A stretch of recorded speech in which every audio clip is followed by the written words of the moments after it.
নমস্কার। আজকে আমরা একটা ইম্পর্টেন্ট টপিক সম্বন্ধে কথা বলবো। সেটা হচ্ছে খাবার, শারীরিক খাবার এবং মানসিক খাবার। দুটাই খুব ইম্পর্টেন্ট। শরীর তো খুবই ইম্পর্টেন্ট, কারণ শরীর ছাড়া মন থাকতে পারে না। শরীর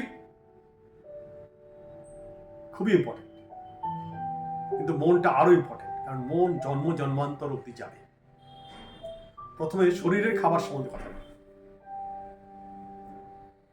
আমরা যথাসাধ্য চেষ্টা করব ন্যাচারাল ফুড খেতে। ন্যাচারাল, প্রাকৃতিক ফুড কি?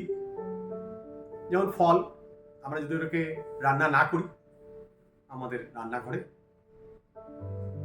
তারপরে শাকসবজি কাঁচা আমরা রান্না না করলে, এটা হচ্ছে প্রাকৃতিক। যেই আমরা তাকে রান্না করি তার প্রাকৃতিক কেমিক্যাল কম্পোজিশনটা চলে যায়। তাই আমরা চেষ্টা করব যত পারি প্রাকৃতিক খাবার খেতে, এবং যেগুলো ফ্রেশ সেটা খেতে। শুকনো জিনিস, ড্রাই ফ্রুটস, এগুলো শুকনো জিনিস খাওয়া অ্যাভয়েড করব। আর যদি শুকনো জিনিস খেতে হয় তাকে জলে প্রপারলি ভিজিয়ে তার মধ্যে রস দিয়ে তারপরে আমরা খাবো। প্রথম তো আমরা ফাস্টিং বন্ধ করার পরে ডিটক্স ওয়াটার খাবো। মোস্টলি নানা ধরনের ডিটক্স ওয়াটার তৈরি করে যায়। তবে এটা একটা ফলের জুস হতে পারে, লেবুর জুস হতে পারে, নারকেলের জল হতে পারে, আমলার রস হতে পারে, তার জল হতে পারে। এই খাওয়ার পরে অ্যাটলিস্ট 1 ঘন্টা পরে আমরা অন্য খাবার খাবো। যদি ভালো রেজাল্ট নিতে হয় তাহলে দুপুরের খাবারটা আমাদের নানা ধরনের শাক সবজির স্যালাড তৈরি করে ফল দিয়ে খেতে হবে। তাহলে আমাদের পুরো দিনটা এনার্জেটিক থাকবে। কারণ এই কাঁচা শাকসবজি বা ফল হজম করতে আমাদের যে পাচন পদ্ধতি আছে তাদের বেশি সময় লাগবে না। তাই সেই শক্তিটা আমাদের বেঁচে যাবে এবং আমরা সারাদিন খুব ভালো করে আমাদের ডিউটি, আমাদের পুরুষার্থ করতে পারব। এরপরে রাতের খাবার, বিকেলেও আমরা যদি পারি অল্প ফল ইত্যাদি খেতে পারি। এরপরে রাতের খাবার আমরা যদি যতটা পারি তাড়াতাড়ি খেয়ে নেব, এবং তাতে আমরা আমাদের পছন্দ মতো যে কোনো খাবার খেতে পারি। তবে রুটি জাতীয় খাবার অ্যাভয়েড করাই ভালো। যতটা সহজ পাচ্য খাবার, মশলা কম দিয়ে তৈরি করা খাবার আমরা খাবো, এবং পরিমাণ মতন খাবো। আমরা দেখব যে আমাদের বেশি খাবারের দরকার পড়ে না। আমি আগে বলেছি, বুদ্ধের সময়ে মঙ্কেরা, সন্ন্যাসীরা, ভিক্ষুরা একবার মাত্র খেতেন, তাতেই তাদের শরীর অত্যন্ত শক্তিশালী থাকত। তার মানে খাবারের একবার খেলে আমাদের যথেষ্ট পরিমাণে শরীরে খাবারের রিকোয়ারমেন্ট ফুলফিল হয়ে যায়। যাই হোক, আমরা যতটা পারি পরিমাণ কম খাওয়ার চেষ্টা করব। হ্যাঁ, এরকম না হয় যে আমরা আবার খুবই কম খেলাম, তাতে আমাদের উইকনেস এসে গেল, সেটাও করা যাবে না। ব্যালেন্সটা হচ্ছে কি ওয়ার্ড। এরকম আমরা যদি জীবনশৈলী রাখি তাহলে আমাদের এই যে ইনস্ট্রুমেন্ট, আমাদের বডি নীরব থাকবে। এই পলিউশন দিনে আমাদের করতে হবে এনেমা দিয়ে পেট পরিষ্কার। যাদের ক্রনিক প্রবলেম নেই তারা গরম জল সকালবেলায় আধা লিটার, লেবু আর একটু সন্ধক লবণ মিলিয়ে খেলেও তাদের পেট পরিষ্কার হবে। আর যদি না হয় তখন এনেমার প্রয়োগ করবে। তারপরে ফাস্টিং, তারপরে দুপুরে ফল, কাঁচা শাকসবজির স্যালাড সুন্দর করে বানিয়ে খাওয়া যেতে পারে। এটা স্বাদিষ্ট করে খাওয়া যেতে পারে, অভ্যাস করলেই হবে। এরপরে আরেকটা ব্যাপার আসছে, সেটা হচ্ছে মনের খাবার। এই দিনে আমরা দেখছি স্ট্রেস সমস্ত জায়গায় ছড়িয়ে পড়েছে। বেশিরভাগ মানুষেরই মনে স্ট্রেস, সব মানুষের মনে। তাই মন ভারাক্রান্ত। তো মন ভারাক্রান্ত হলে আমাদের কাজ ঠিকমতো হবে না। তাই মনটাকে পরিষ্কার করতে হবে। পরিষ্কার কি? আমরা মন ভারাক্রান্ত হয় কেন? আমাদের পিছনে হয়তো আমরা কোথাও রেগেছি, কোনো সময় রেগেছি, সেটাকে বারবার রিপিট করছি। অথবা আমাদের প্রচন্ড গ্রিড ছিল, সেটা আমাদেরকে একসময় ভুল কাজ করে ফেলেছি, সেটা আমাকে বারবার হন্ট করবে। এগুলো হচ্ছে মনের এক এক ধরনের ঘা। এটাকে নিরাময় করতে আমি দেখেছি বিপাশনা বিদ্যা খুব কাজে দেয়। আমরা 10 দিনের বিপাশনা শিবিরে যেতে পারি এবং এখানে গিয়ে আমরা শ্বাসকে প্রথমে দেখি 3 দিন 3.5 দিন, নর্মাল ন্যাচারাল শ্বাসকে, তাহলে মন শান্ত হয়ে যায় এবং নিজেদের সম্বন্ধে জানতে শুরু করি, কথা বলি না। তারপরে 6 দিন শরীরের সংবেদনা, যা আমাদের জানাই নেই, সূক্ষ্ম সংবেদনা, আমাদের সমস্ত ঘটনা মনে পড়বে এবং আমরা দেখব এই সংবেদনা অত্যন্ত অস্থায়ী। তাই আগের ঘটনাও অস্থায়ী, তাকে বাই করাই ভালো। তাহলে আমাদের রাগ এবং পিছনের লোভ কমতে শুরু করবে। এই বিদ্যা মনকে স্ট্রেস মুক্ত করতে খুবই কার্যকর। এছাড়াও আরো অন্য অনেক ধ্যান ধারণা আছে, সেগুলো খুব কার্যকর। আপনারা যে কোনো ধ্যান করতে পারেন। বিপাশনা আমি বললাম, এটা বুদ্ধের বিদ্যা, এটা থেরাবাদের বিদ্যা। থেরাবাদ যারা মুক্তি নিতে চায়, বিপাশনা হচ্ছে মুক্তির বিদ্যা। আর বুদ্ধের আরেকটা ব্রাঞ্চ আছে, সেটা হচ্ছে বোধিসত্ত্ব পথ বা মহাযান বিদ্যা। সেই পথে আবার বিপাশনার উপর কম জোর দেওয়া হয়। তাকে নানা অন্য উপায়ে নানা কিছু জানার চেষ্টা করতে হয়। নিজের শরীর সম্বন্ধে জানা, নানা ধরনের এক্সপেরিমেন্ট, জানার চেষ্টা। কারণ বোধিসত্ত্বই মানে বুদ্ধ হওয়ার সাধনা। বুদ্ধ হতে গেলে সমস্ত বিশ্ব ব্রহ্মাণ্ড সম্বন্ধে জানতে হবে, তাই জ্ঞান আহরণ করতে হবে। তাই বোধিসত্ত্বকে বারবার ফিরে আসতে হয়, তাকে অবতার বলা হয়, বারবার অবতার নিতে হয় এবং বারবার নানা জিনিস করতে হয়, তার থেকে শিক্ষা নিতে হয়। শিক্ষা নিয়ে নিয়ে নিয়ে এক বোধিসত্ত্ব অসংখ্য জন্ম পরে আর বুদ্ধ হতে পারে।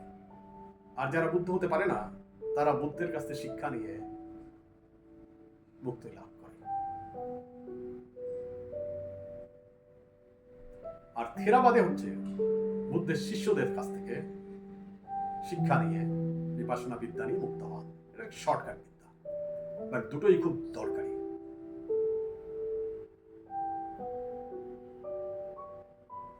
বোধিসত্ত্ব এতে মন্ত্র আছে, থেরাবাদে মন্ত্র নেই। ওমকার মন্ত্র বোধিসত্ত্বের মেইন মন্ত্র। ওম মণি পদ্মে হুম।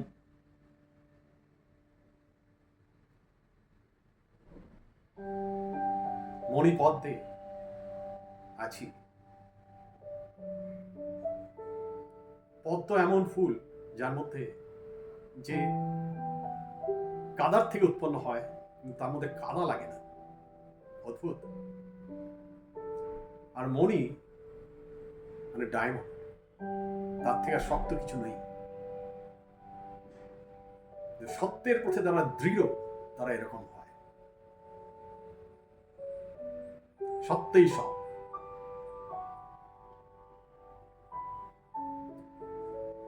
প্রকৃতির হৃদয়ে সত্য আছে, প্রকৃতি শুধু সত্যের কথা শোনে।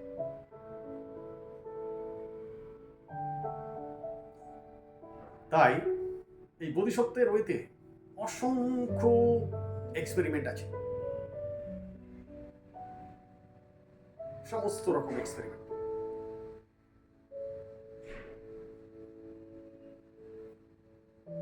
নানা ব্রাঞ্চ আছে, নানা ভাবে, নানা দিক থেকে সত্যকে দর্শন করতে হয়, তখনই বুদ্ধ হওয়া যায়। নানা ভাবে দর্শন, মানে অসংখ্য ভাবে দর্শন।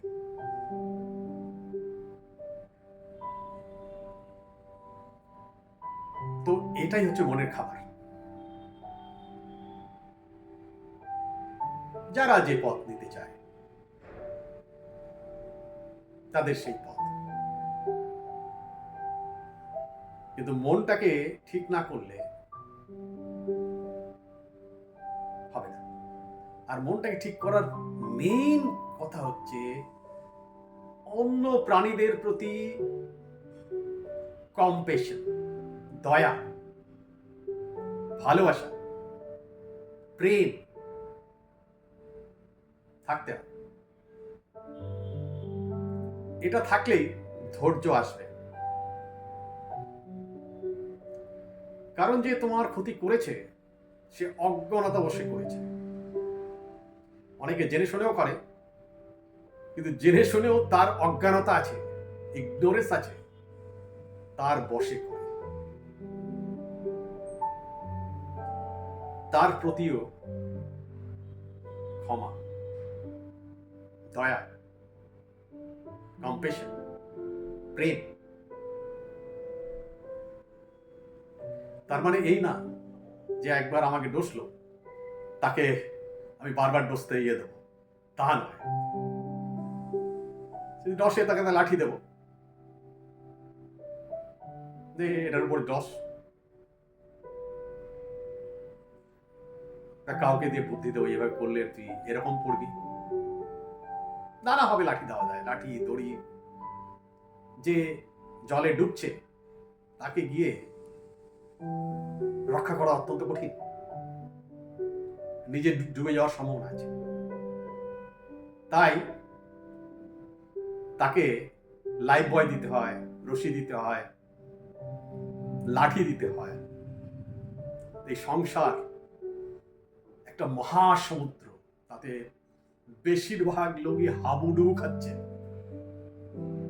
তাদের রক্ষা করতে গেলে, নিজে গিয়ে রক্ষা করতে গেলে অত্যন্ত কঠিন। তাদেরকে রশি দিতে হবে, তাদের নানা বুদ্ধি দিতে হবে, জ্ঞান দিতে হবে, জ্ঞানের রশি দিতে হবে, বুদ্ধির রশি দিতে হবে। ফিজিক্যালি গিয়ে করলে তাতে প্রবলেম আছে। আর যারা দুঃশীল তাদের থেকে দূরে থাকাই ভালো, যারা সুশীল তারা কাছে থাকবে। দুঃশীলদের দূরে রাখতে হবে।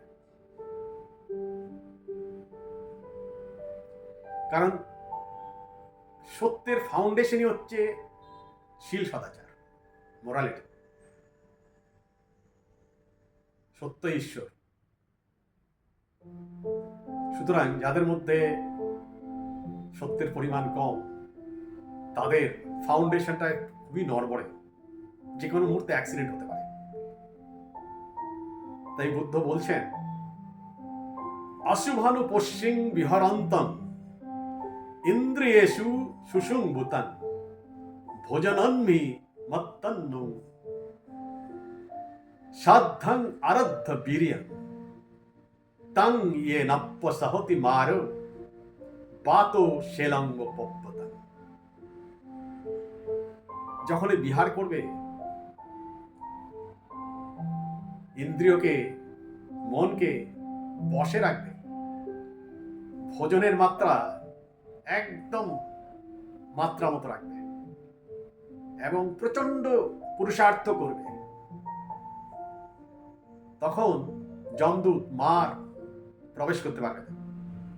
যেমন শৈল পর্বতকে বাতাস কিছুই করতে পারে না। সুতরাং বন্ধুরা, যখন বিহার করবে, যখন ঘোরাঘুরি করবে, তখন হামেশা চোখটা থাকবে alert. Keep your mind under control, your senses under control. এটা করতেই হবে। আর খুব নলেজ, কন্টিনিউয়াসলি নতুন জিনিস শিখো। কারণ আমাদের অসংখ্যভাবে সত্যকে দর্শন করতে হবে। তাই বোধিসত্ত্ব হইতে নলেজ খুব ইম্পর্টেন্ট। নলেজ, নানা জিনিস জানা, বারবার জানা, এটাই জীবন। বারবার আসতে হবে, দুঃখ কষ্ট সহ্য করতে হবে, কোনো ব্যাপার না। কারণ এটাই তো পার্মানেন্ট নয়। পার্মানেন্ট তো খালি সত্য। সুতরাং সত্যকে জানার চেষ্টায় আছি, সত্যের সঙ্গে আছি, আমার ভয় কি? ছোটখাটো দুঃখ বেদনা আসবে, এটা part and parcel of life. কারণ আমার মধ্যে এখনো অজ্ঞানতা আছে, অনেক সত্য জানি না, তাই একটু আঘাত লাগে। কিন্তু জানতে জানতে যত আমরা বড় হব, যত আমাদের নলেজ বাড়বে, তত দুঃখ কমবে, দুঃখ কমতে থাকবে।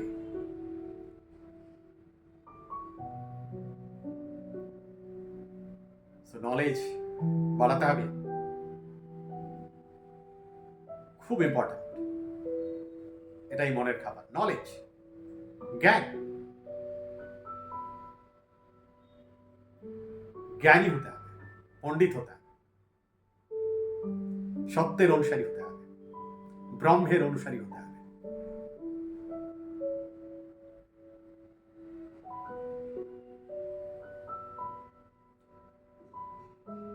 তো আজকে ভিডিও অনেক লম্বা হয়ে যাচ্ছে, তাই আজকে এখানেই রাখি।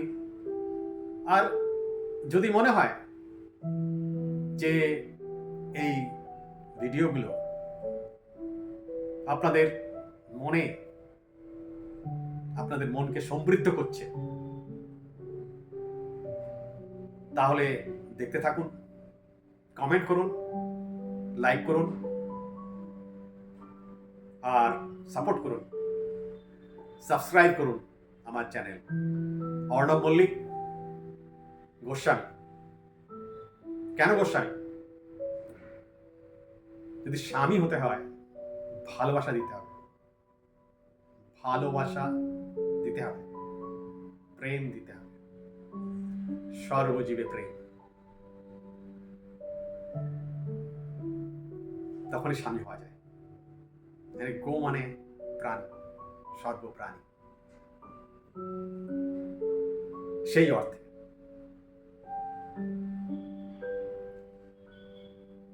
তো আজকে এই পর্যন্তই। ধন্যবাদ আপনাদের শোনার জন্য।